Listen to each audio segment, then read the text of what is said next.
లోయలకు దేవుడు కాదు. దేవునికి స్తోత్రం. ఎలీషా గారు మా ప్రాణం.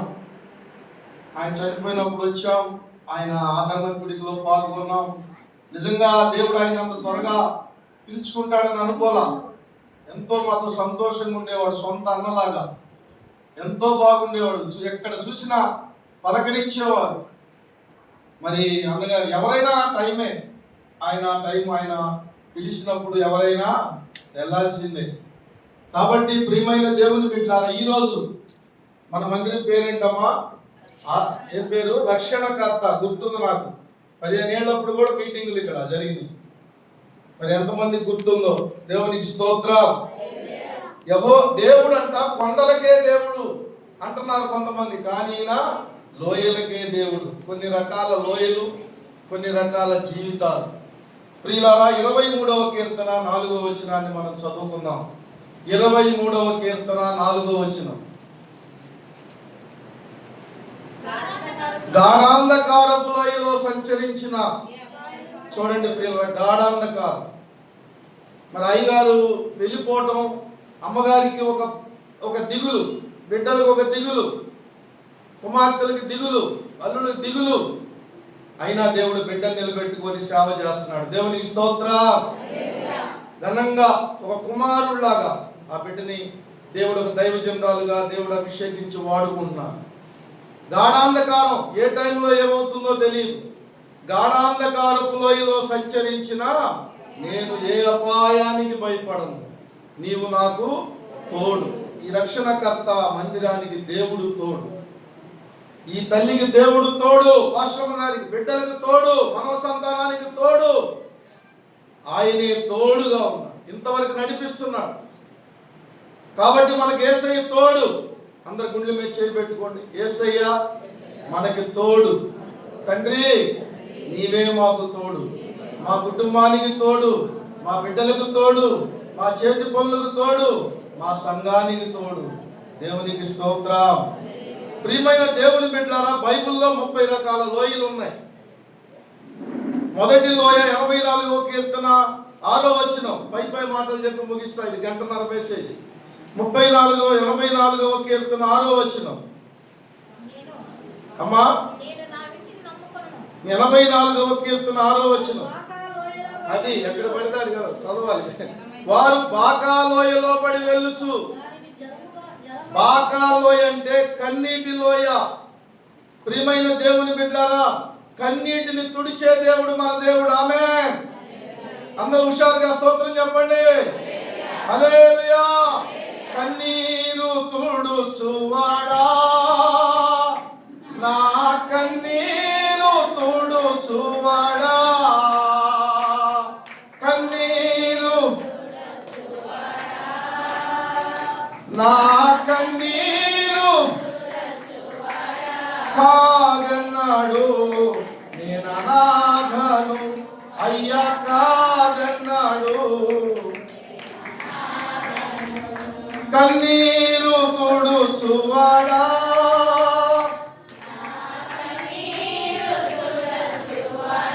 బాకాలోయ అంటే కన్నీటి జీవితాలకు సాదృశ్యం. ప్రియులారా, పాపాత్మురాలైన స్త్రీ కన్నీరు తుడిచిన దేవుడు మన దేవుడు. మందిరంలో సంతానం లేకుండా అన్నా గర్భాన్ని అన్నా ఏడ్చింది దేవుని మందిరంలో. ఈ రోజు ఎవరైనా సంతానం లేకపోతే దేవుని మందిరంలో కన్నీరు విడిస్తే దేవుడు గర్భఫలాలు తెరుచును గాక. ఆమేన్. దావీదు కన్నీటిని తుడిచిన దేవుడు. ప్రియులారా, యెహోవా తమకు దేవుడుగా కలిగిన జనులు. మన దేవుడు ఎవరమ్మా? చెప్పండి, మన దేవుడు ఎవరు? ఒకసారి యేసయ్య అనండి, 10 సార్లు అనండి యేసయ్య అని. 10 సార్లు అనాలి, ఒకసారి కాదు, 10 సార్లు అనండి. యేసయ్య యేసయ్య యేసయ్య యేసయ్య యేసయ్య యేసయ్య యేసయ్య యేసయ్య. యేసయ్య నామస్మరణ ఆరోగ్యం. దేవుని స్తోత్రం చెప్పండి. మొన్న పాస్టర్ గారు ఒక హాస్పిటల్కి వెళ్ళాడు. ఇంకేముంది, ఆమె బతకదన్నారు, ఐసీలో ఉంది, ఇంకేముంది, అయిపోయింది, తీసుకెళ్ళండి, మీరు రేపు కార్యక్రమాలు చూసుకోవడం అన్నారు. కానీ ప్రియులారా, పాస్టర్ గారు వెళ్ళి ఐసీలో రూమ్లోకి వెళ్ళి ప్రార్థన చేశాడు. అయ్యా, ఏంటి బలహీనత? యేసు నామములో వెళ్ళిపోవును కాక అన్నప్పుడు ఒక నల్లటి దెయ్యం ఉందంట పక్కన. పాస్టర్ గారు ఎమ్మడి చూశాడంట, దెయ్యం దర్శనం కనపడిందంట. ఆ దెయ్యం కలగజేస్తున్న రోగం ఎమ్మడే సాతానా పో అన్నాడంట.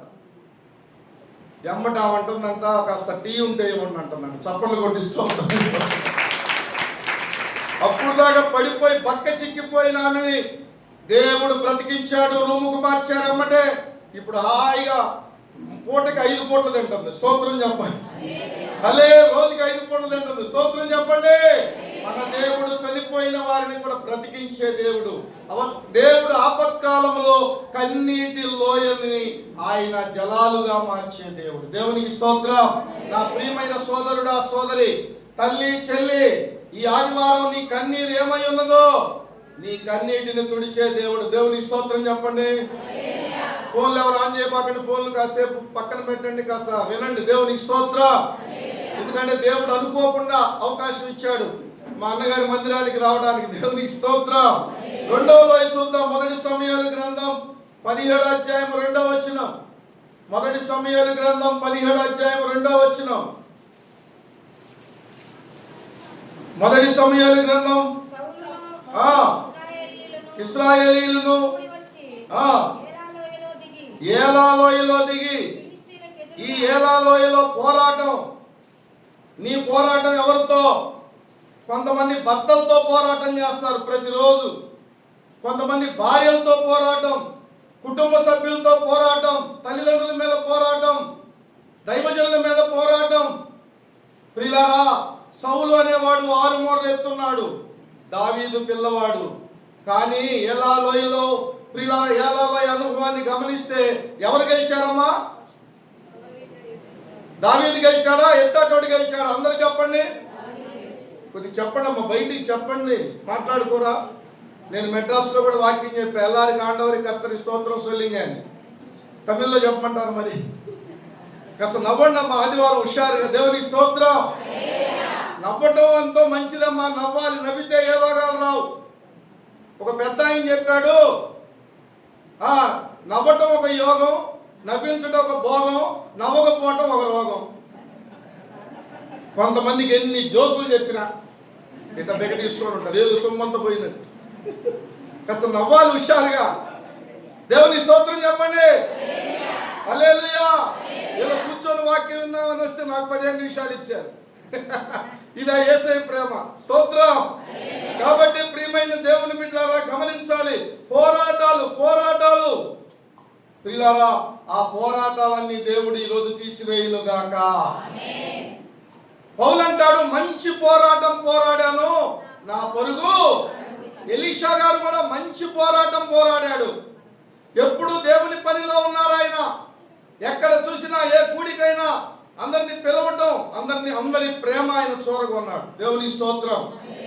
ఆయన చనిపోయినప్పుడు నతానీయేలు గారు నాకు ఫోన్ చేశారు.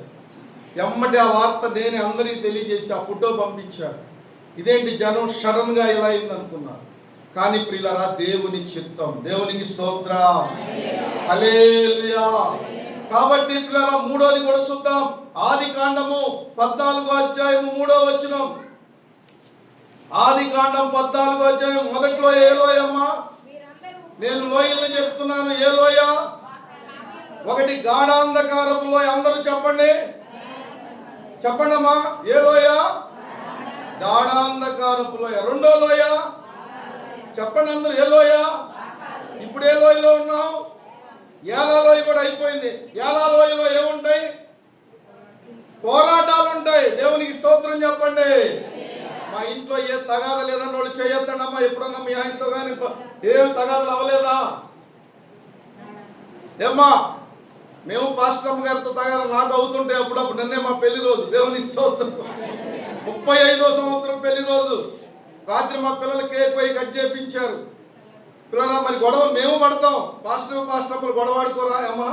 ఎప్పుడు గొడవాడుకోలేదు అయ్యగారు నువ్వు? చిన్న తగాదు కూడా. అబ్బా, చప్పట్లు కొట్టండి ఒకసారి. దేవునికి స్తోత్రం. మీలో ఎవరైనా ఉంటే చేయొద్దండి. మా వారికి నాకు ఎంతవరకు గొడవ కాలేదు అన్నవాళ్ళు చేయొద్దండి. వాళ్ళకు గోల్డ్ మెడల్ చేద్దామని. దేవునికి స్తోత్రం. మీరు చెప్పండి సార్, మా వైఫ్తో ఎప్పుడు గొడవ కాలేదు అన్నవాళ్ళు, పెళ్ళైన వాళ్ళు. దేవునికి స్తోత్రం చెప్పండి. హల్లెలూయా. మా కర్ర తీసుకుని ఎమ్మడ పడుతుంది. ఆగరా అని. ఎలాంటి వాళ్ళు ఉన్నారు అనుకున్నావు? ప్రియమైన దేవుని బిడ్డలారా, ముందు భర్తని ప్రేమించి తర్వాత దేవుని సన్నిధికి రావాలి. చప్పట్లు కొట్టి దేవునికి స్తోత్రం. భార్యని ప్రేమించి దేవుని సన్నిధికి రావాలి. ఆ ప్రేమ, ఆ ఇంట్లో ప్రేమ ఇక్కడికి తీసుకొని రావాలి. దేవునికి మహిమ కలుగును కాక. ఇక్కడ ఇంకో లోయ ఉంది, ఆదికాండం 14:3.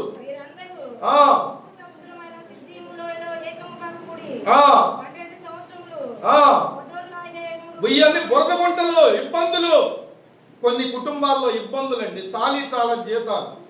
10వ తారీఖు లోపు మాత్రం రాజులు డబ్బు జీతం, మళ్ళీ 10 దాటితే రూపాయి కనపడట్లా, ఇబ్బందులు అయిపోతున్నాయి. ప్రియులారా, యోబు జీవితంలో ఇబ్బందులు. బాగున్నప్పుడు అందరూ ప్రేమించారు, కానీ స్నేహితులు వచ్చి ఏం చేస్తున్నారు? ఆయన బాగలేనప్పుడు అమ్మాయి తల పైకి ఎత్తనమ్మా ఏం చేస్తున్నాడు? ఎగతాళి చేస్తున్నాడు. భార్య సహకరించాలమ్మా, ఏమ్మా చెప్పండి, భార్య సహకరించాలి. ఏమంటుంది? దేవుణ్ణి దూషించి, మా సిస్టర్ ఎప్పుడు వచ్చినా మమ్మల్ని ఎంతో ప్రేమించేవారు. ఆ రోజులు 15 సంవత్సరాలు అప్పుడు మీటింగులు పెట్టినప్పుడు మధ్యలో కానీ ఎప్పుడు వచ్చినా మరి భర్తకి సహకరించిన తల్లి పాశ్రమ్మ గారు. చప్పట్లు కొట్టి దేవునికి స్తోత్రం. అమ్మని దేవుడు దీవించి దీర్ఘాయుష్మంతురాలుగా దేవుడు చేసి అనేక ఆత్మలకు తల్లిగా దేవుడికి స్తోత్రం చెబుదాం. కాబట్టి ప్రియులారా, యోసేపుని ఏం చేశారమ్మా? గుంట్లో పడేశారు. ప్రియులారా, ఈర్ష్య. ఒక ఆమె హాస్పిటల్కి వెళ్ళిందంట, కడుపు నొప్పి అని. ఎన్ని రోజులకి తగ్గట్లేదంట. 5 నెలలైనా 10 నెలలైనా తగ్గట్లేదంట. ఏందమ్మా ఎందుకు తగ్గట్లేదు నీ కడుపు నొప్పి అంటే? ఆవంటుందంట, మా ఎదురింటి వాళ్ళు ఫ్రిడ్జ్ కొన్నారు, అందువల్ల కడుపు నొప్పి తగ్గట్లేదు. దేవుని స్తోత్రం. ఆ ఫ్రిడ్జ్ వచ్చిన కాడి నుంచి నాకు నొప్పి స్టార్ట్ అయింది. అసూయ, నీ పక్కింటి వాడు ఏదైనా చేసుకుంటే అసూయ. అలాంటి జీవితాలు ఉండకూడదు. దేవుని స్తోత్రం చెప్పండి. ఏడమ్మ రాజ్కుమార్ గారు వస్తారా? ప్రియమైన దేవుని బిడ్డారా, గమనించాలి. యోసేపు ఇంకా గమనిస్తే ఇంకో లోయ చెప్పి ముగిస్తా, నాకు ఇచ్చిన టైం అయిపోయింది. ఇంకా 3 నిమిషాలు, ఇంకా 3 నిమిషాలు. చదవండి. యెహెజ్కేలు గ్రంథం 37వ అధ్యాయం 1వ వచనం. యెహెజ్కేలు గ్రంథం 37వ అధ్యాయం 1వ వచనం.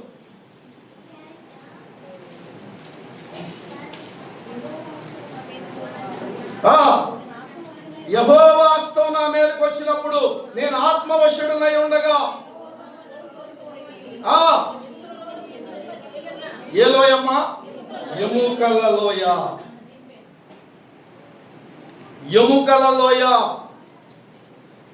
మన పాస్టర్ గారు మీటింగులు అయిపోయినాయంట. చివరి మీటింగులో చివరిగా అంటారుగా, ఎవరైనా బాప్తిస్తాలు తీసుకునేవాళ్ళు రండి అని ఆల్టర్నేట్ ఇస్తున్నాడంట. ఎవరైనా బాప్తిస్తాలు తీసుకుని రమ్మంటే ఒక అతను వచ్చాడంట, ఆయనకి బాప్తిస్తం ఇచ్చాడంట. తన ఇంటికి తీసుకెళ్ళారంట. ఇంటికి తీసుకెళ్తే ఒక ఆమంట ముసలాంలాగా పడుకొని ఉందంట. అసలు దుప్పటి కనపడుతుంది కానీ మనిషి కనపడట్లా, అంత ఘోరంగా ఉందంట. ఇంటికి తీసుకెళ్ళాడంట. ఆమె లేస్తుందంట, ముసలమ్మలాగా లెగుస్తుందంట. ఏంటి పరిస్థితి అంటే, ఎవరీమె ఏమవుతుంది నీకు అన్నాడంట పాస్టర్ గారు. అప్పుడు ఆమె చెబుతుందంట, అయ్యా నేను ఆయనకి భార్యనయ్యా. నా ఒళ్ళంతా బాగా నిన్నటి వరకు తాగొచ్చి మొన్నటి వరకు మా సిగరెట్లు కాల్చి నా ఒళ్ళంతా హోనమేనయ్యా. ఇక తర్వాత చెబుతుంటా, ఇప్పుడు ఆయన బాప్తిస్తం తీసుకున్నాడు అన్న విషయం తెలిసిందయ్యా, మాకెంతో సంతోషంగా ఉంది. చప్పట్లు కొట్టి దేవునికి స్తోత్రం. తర్వాత ఒక అమ్మాయి వచ్చిందంటే టీ తీసుకొని. ఆ అమ్మాయి కన్ను గుడ్డంతా వాసిపోయి, కన్నంతా వాసిపోయి ఉందంటే ఇదంతా. ఏంటమ్మా ఏంది ఇంతవరకు తగ్గ ఎన్ని రోజులు అయింది నీకు దెబ్బ? అయ్యా 4-5 రోజులు. ఏమైంది?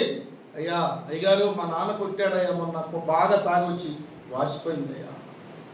అయ్యా మా నాన్న బాప్తిస్తం పొందాడంటే మా కుటుంబంలో ఎంతో సంతోషంగా ఉంది. దుర్మార్గుడయ్యా. అయ్యా ఈరోజు మా జీవితాల్లో పండగ అయ్యా. చప్పట్లు కొట్టి దేవునికి తీసుకుంటా. హల్లెలూయా. మా కుటుంబాల్లో పండగ అయ్యా. దుర్మార్గుడైన మా నాన్న మారాడా? మా నాన్న మీ మీటింగ్లకు వచ్చి బాప్తిస్తం పొందాడా అని పశ్చాత్తాపం. ప్రియులారా గమనించాలి, రక్షణ పొందిన కుటుంబాల్లో జీవితాల్లో ఆ లోయల కన్నీటి అనుభవాలు, ఎండిన ఎముకల్ని దేవుడు ఏం చేస్తాడమ్మా? ఎండిన ఎముకలన్నీ తిరిగి జీవింపజేయుమయ్యా. జీవనదిని నా హృదయములో ప్రవహింపజేయుమయ్యా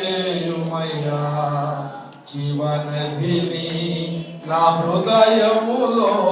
మొదటి లోయ గాఢాంధకారపు లోయ. అందరూ చెప్పాలి. ఏ లోయ? రెండో లోయ ఏ లోయ?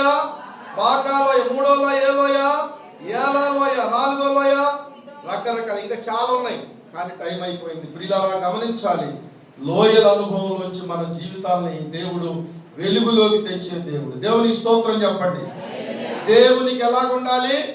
నమ్మకత్వంగా ఉండాలి. కుడి చేయి పైకి ఎత్తండి. దేవునికి నమ్మకంగా ఉండాలి.